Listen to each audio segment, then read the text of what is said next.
Al-Baqarah ayat 261. Masalul ladzina yunfiquna amwalahum fi sabilillahi kamasali habbatin ambatat sab'a sanabila fi kulli sumbulatim mi'atu habbah wallahu yudha'ifu liman yasha wallahu wasi'un alim. Perumpamaan orang yang menginfakkan hartanya di jalan Allah seperti sebutir biji yang menumbuhkan 7 tangkai. Pada setiap tangkai ada 100 biji. Allah melipat gandakan bagi siapa yang Dia kehendaki dan Allah Maha luas, Maha mengetahui. Lanjut ya, yang sekarang 262 ya. Karena nyambung masih. Allazina yunfikuna amwalahum fi sabilillahi tsumma la yutbi'una ma anfaqu manna wala azallahum ajruhum inda rabbihim wala khaufun 'alaihim wala hum yahzanun. Orang yang menginfakkan hartanya di jalan Allah kemudian tidak mengiringi apa yang dia infakkan itu dengan menyebut-nyebutnya dan menyakiti perasaan penerimanya, mereka memperoleh pahala di sisi Tuhan mereka dan tidak ada rasa takut pada mereka dan mereka tidak bersedih hati. Ini tentang sodako dan infak. Kata hadis itu tangan di atas lebih baik daripada tangan di bawah. Jadi setiap apapun yang kita infakkan untuk jalan Allah atau untuk kebaikan, maka sekecil apapun, maka itu seperti apa menumbuhkan 7 tangkai. Artinya seperti pohon itu menjalar kemana-mana kebaikan dari infak atau sedekah itu.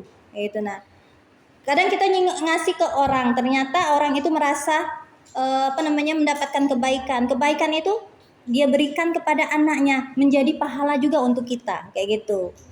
Artinya apapun yang kecil yang kita berikan untuk jalan Allah atau untuk kebaikan, maka lakukanlah. Dan jangan takut.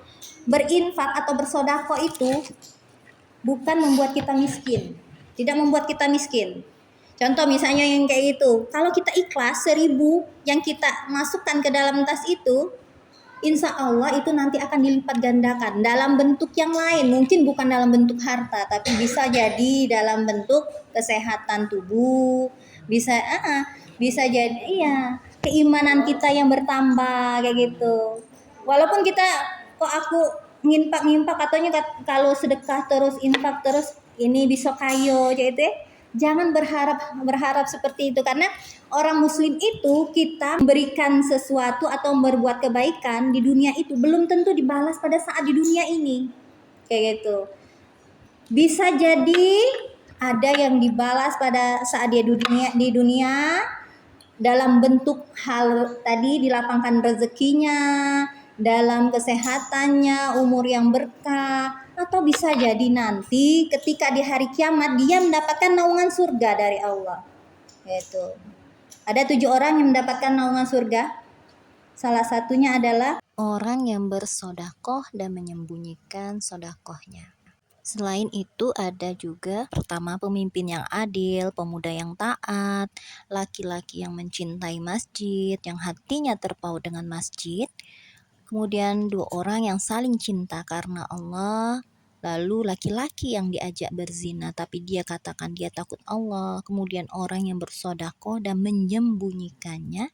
Serta yang ketujuh orang yang mengingat Allah dalam kesendirian karena takut Allah. Hadis riwayat Bukhari Muslim. Jadi pada saat hari kiamat nanti naungan yang kita butuhkan adalah naungan Allah. Karena tidak ada naungan yang lain selain naungan Allah. Karena pada saat kiamat matahari itu berjarak 1 mil. Sampai kita itu berdasarkan kadar amal soleh kita berkeringat. Ya, kita sekarang baik matahari jauh, tapi kita ngerasa tuh panas kan, apalagi berjarak 1 mil. Ada yang berkeringat sampai kepala, ada yang berkeringat sampai mata kaki, ada yang sampai betis, ada yang sampai paha. Jadi tingginya keringat itu berdasarkan amal soleh atau perbuatannya selama di dunia. Kalau dia banyak amal solehnya, maka sedikitlah keringatnya. Ayat 262, orang yang menginfakkan hartanya di jalan Allah kemudian tidak mengiringi apa yang dia infakkan dengan menyebut-nyebutnya. Nih, ketika berinfak, bersedekah kalau bisa tidak disebut-sebut apa yang kita berikan kepada orang lain.